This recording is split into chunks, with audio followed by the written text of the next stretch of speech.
Mayong adlaw katawhan sa Dios sa Archdiocese sa Osamis o sa Diocese sa Pagadian. Akong timbaya sa mga mag-uuma o mga mananagat. Ako pong timbaya sa ato nga mga katikista karon bulan sa Mayo, ang bulan nga gihalad ni Mama Mary alang kang Mama Mary, ug akong adasigon ang atong mga katikista nga muadto sa mga kapilya unya ilang punduko ng mga bata mag-awit sa Alleluia o sa mga Ave Maria, ingon man usab, muhalad og mga bulak ngadto kang Mama Mary. Ako usab nga dasigon ang mga katikista nga sa dili pa ang paghalad sa mga bulak, ang Flores de Mayo, ato una nga hatagan sa mga pagtulunan nga Katoliko Romano ang atong mga kabataan.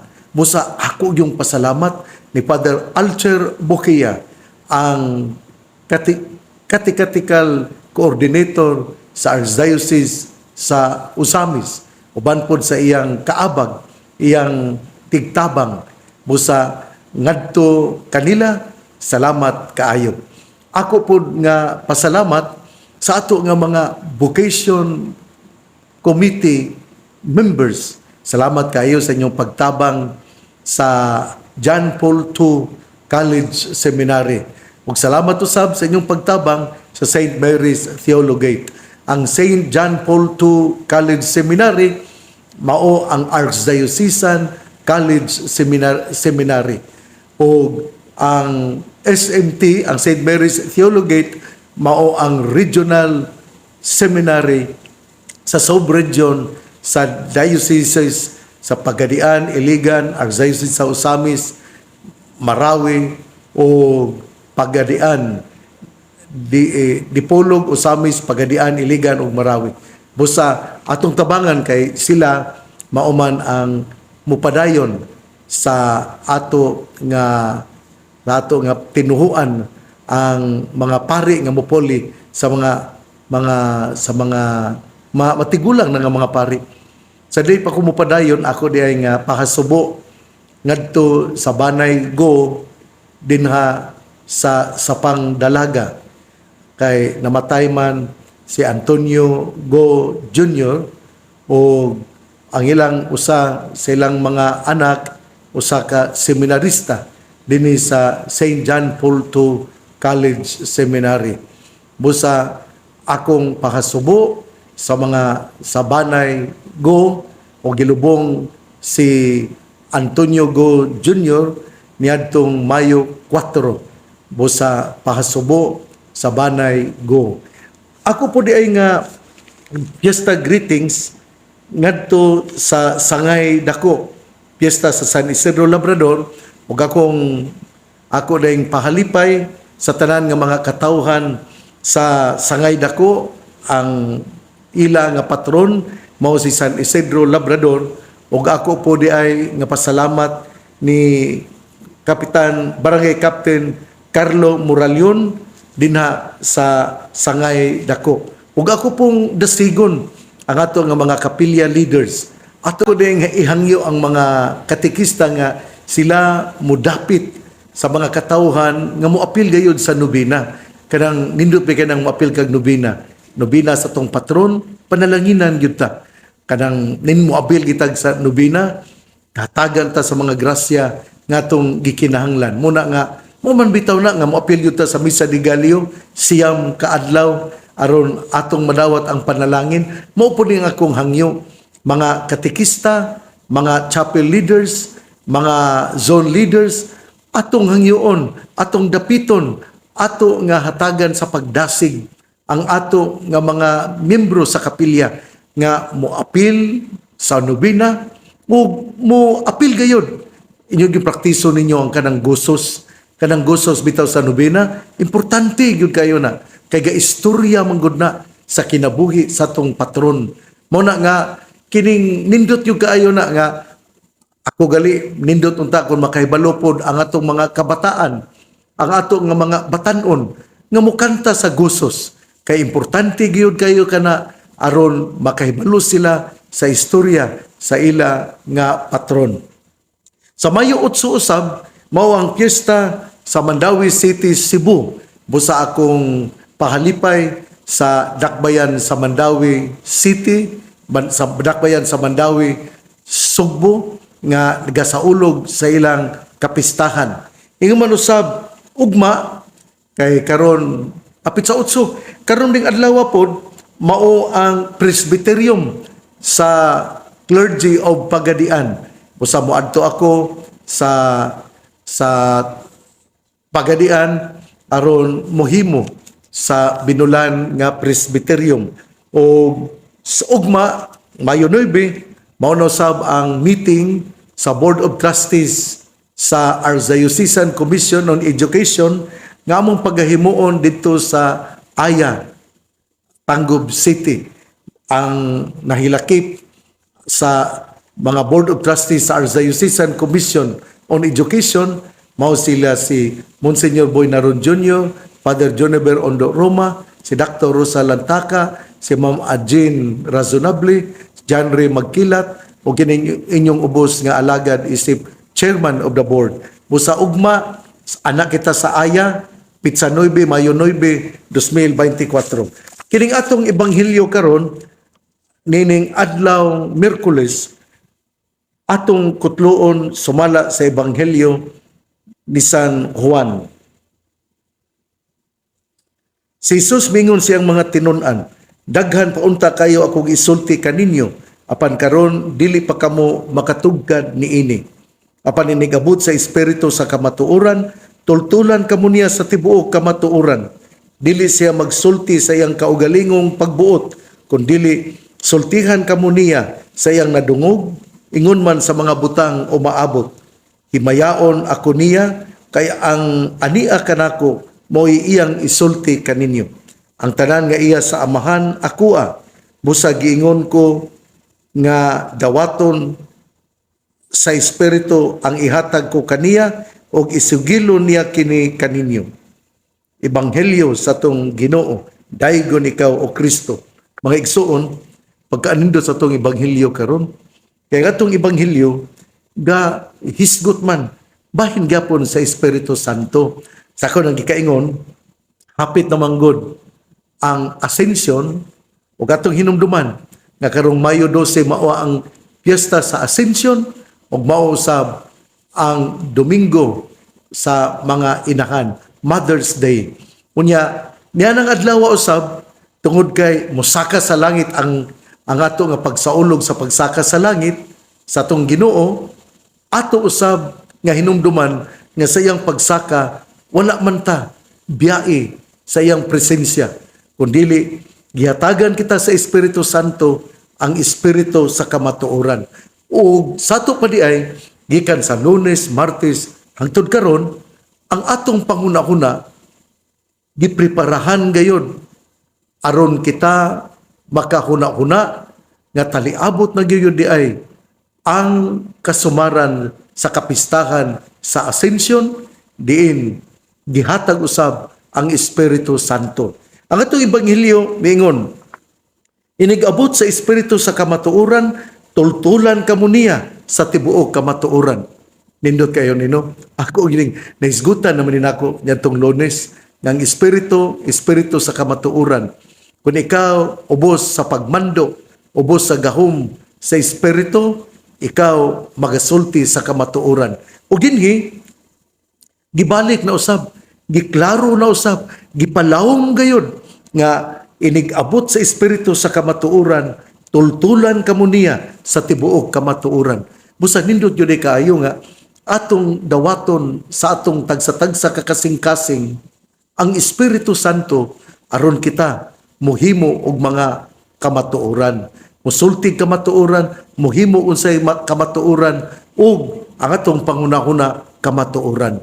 Hinaut-unta nga mao gyud ni permi natong mapamalandong nining atong nagsingabot nga kapistahan sa pagsaka sa langit sa atong Ginoo, sanglit sa iyang pagsaka wala man siya mubiya kanato.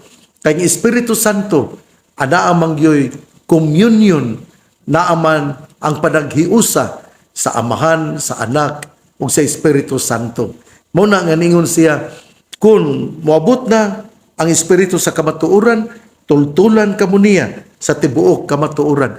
dili lang ko nang iklaro gyud tibuok kamatuoran. Unsa man tibuok kamatuoran?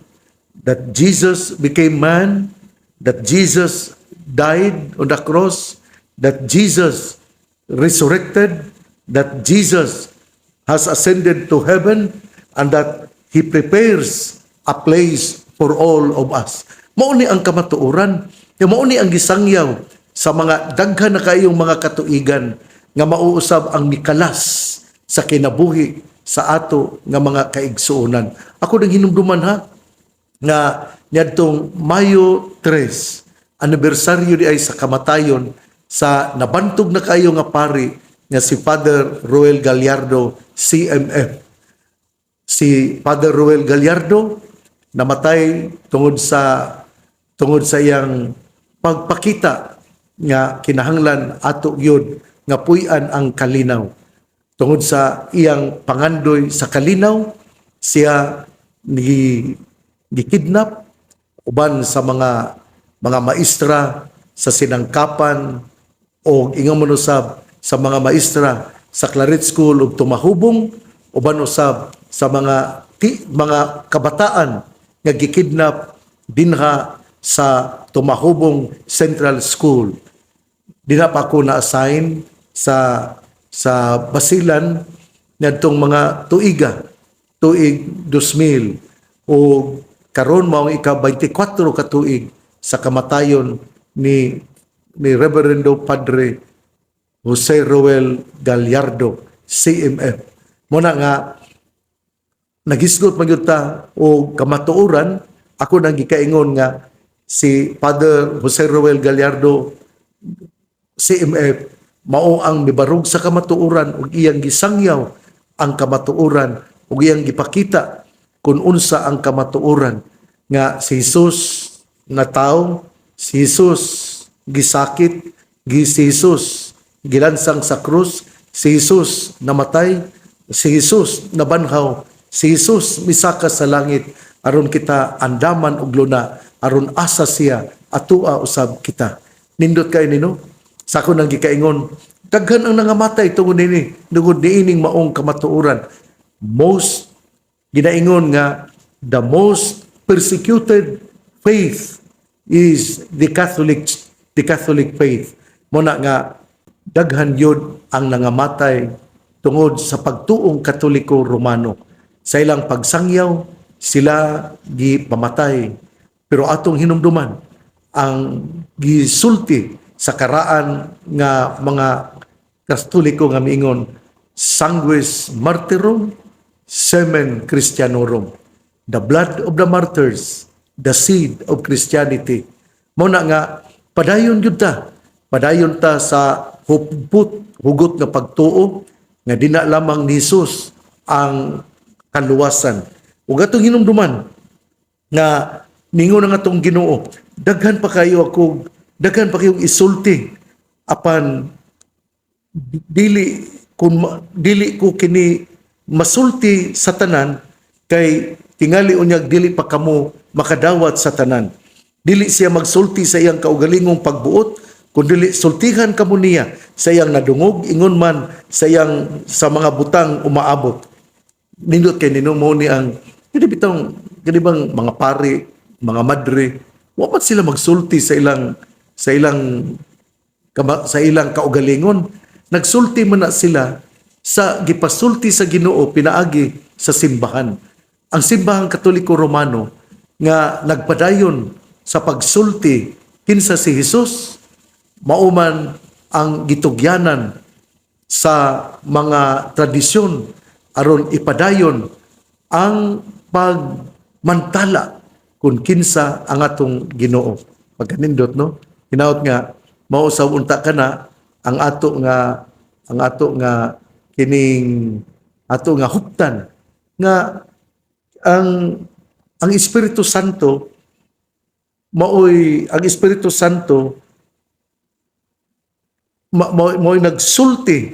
Ang Espiritu Santo nagsulti dili sa iyang kaugalingon lamang pero sa ilang tulo nga ang Dios Amahan, Dios nga Anak ug ang Espiritu Santo. Tungod kay doon naman sila communion. Kini bang communion ba kinitang pakiglambigit, importante biya kayo na nga aron kita makaibalo mo lang ta kung nakiglambigit ta sa itong isig katao. O mao kini ang Espiritu Santo. Ang Espiritu Santo wala magsulti siyang kaugalingong pagbuot, kundili magsulti siya siyang nadungog ingon man sa mga butang umaabot. Muna nga ato yung hinumduman nga wala man ni siya magbuhat gud siyang kaugalingon lamang tungod kay atong nasabtan nga dinha sa usa ka Ginoo adunay tulo ka personas. Muna nga kun mohimo ang Espiritu Santo kini gihimo usab sa Dios Amahan ug Dios nga Anak. Mao kini ang gitawag og kining communion of the Blessed Trinity. Padayon kita nga mamalandong nining mao nga kamatuoran o atong hinumduman nga atong ebanghelyo karon gaingon ang tanan nga iya sa amahan akoa busa giingon ko nga dawaton sa Espiritu ang ihatag ko kaniya og isugilon niya kini kaninyo. Sa to pa di ay kani bitong ang Holy Spirit gyud ay mao gyud ay ang pabilo sa evangelization. Gani gitawag man ang Holy Spirit as the prime evangelizer. Ang Ginoo mao ang evangelizer, uban ang Espiritu Santo, uban ang Dios nga Anak. Sa to pa the Holy Spirit as the evangelizer, kay pinaagi sa Holy Spirit kita ligunon man niya aron kita muhimo sa ato nga pagsulti sa ato nga sa atong pagpadayag kinsa ang atong Ginoo. Hinaot nga nining atong ebanghelyo karon nga gahatag kanato o mga pagtulunan bahin sa Espiritu Santo, nga ang Espiritu Santo mao'y mutultul kanato sa tibuok kamatuoran. Ang Espiritu Santo gasulti tungod kay kini gihatag sa amahan o iyang nadungog sa amahan o sa anak busa iyang gisulti. Ang Espiritu Santo mao ang evangelizer kay mao may mutukmod kanato, mao may mugiya kanato bahin sa pagsangyaw sa maayong balita. Igsuon, ang maayong balita nga mao ang pulong ni Hesus, ang ayang pamation, pamalandungan ug paningkamutan nga mapuy-an. Bulahan ang tao nga namati sa pulong sa Ginoo, sama sa kahoy nga gitanom, daplin sa usa ka sapa, kansang dahon dili gayud malaya. Tempo sa timbunga, siya mamunga. Igsuon, ugma na usab akong pahibalo sa mga katawha, mga kaparian sa Diocese sa Pagadian nga karong adlaw sa mga alas 8 sa buntag doon na kitay holy hour nya nig alas 9 magsugod na ang ato nga presbyterium. Nya ako pod nga congratulations para na sa mga kaparian sa Diocese sa Pagadian sa among presbyterium karong adlaw Mayo 8 alas 8 hangtod sa alas 9 holy hour, alas 9 hangtod sa mga human ang among diskasyon kay karon mauman ang presbyterium sa Diocese of Pagadian. Busa moadto ako human ini atong pamalandong. Karon pong adlaw Mayo 8 piyesta sa Sangay Dako. Ang ilang patron si Senior San Isidro Labrador o ang ilang kapitan sa barangay mao si Honorable Carlo Moralion o akong pahalipay sa tanan nga mga katawhan sa Sangay Dako nga gasaulog silang kapistahan karon. Ako pod nga dapiton ang mga katekista o guban pa nga mga religious organizations nga atong tambungan ang misa alang sa piyesta, alang sa pagpahinungod ni San Isidro Labrador.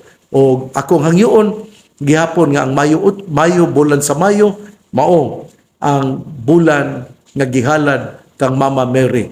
Ug mausab Mayo 9 mao ang Board of Trustees meeting sa Diocesan Commission on Education dinha sa Aya, Tangub City. busa iampo nga mamahimo nga mabungahon ang among pagmeeting o ginautunta nga giyahan sa Espiritu Santo ang amo nga panagtapok.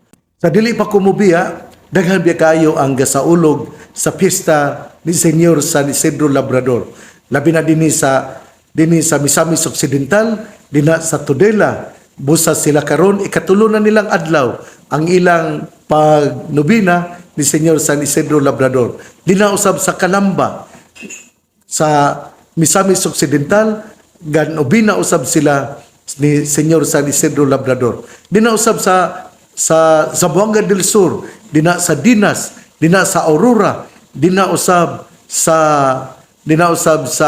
mga lugar, mga kapilya nga gasaulog sa kapistahan ni Senyor San Isidro Labrador karong Mayo 15. Busa akong awhagon ang mga katekista, akong awhagon ang mga nakabati nga kung ang inyong kapilya ganubina ni San Isidro Labrador atong hugupan tungod kay kung kita mudangop sa tong patron, agakon kita, iampo kita, kay ang Ginoo man gyud si Jesucristo mao man ang manluluwas, pero ang atong patron mao usab ang muampo kanato, sanglit ang pangamuyo sa mga balaan dunggon man sa Ginoo, busa mudangop kita sa tong patron ug dili na to sipyaton nga mo apil, mo attender sa nobina sa atong patron, labi na kay nining mga simanaka mao ang nobina ni Senyor San Isidro Labrador.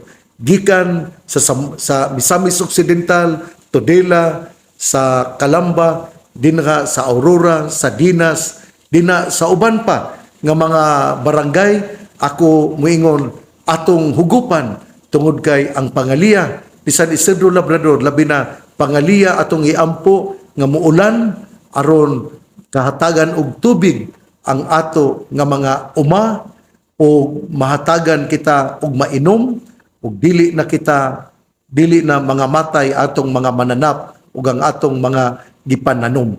Busa mudangop kita, muampo kita og atong ipaampo ang atong mga intensyon ni San Isidro Labrador. Ako ding hangyo ha sa mga katawhan dinha sa Kanaw-Kanaw, dinha sa Mahayag, dinha sa Mulabi, dinha sa Ramon Magsaysay, dinha sa Tukuran, dinha sa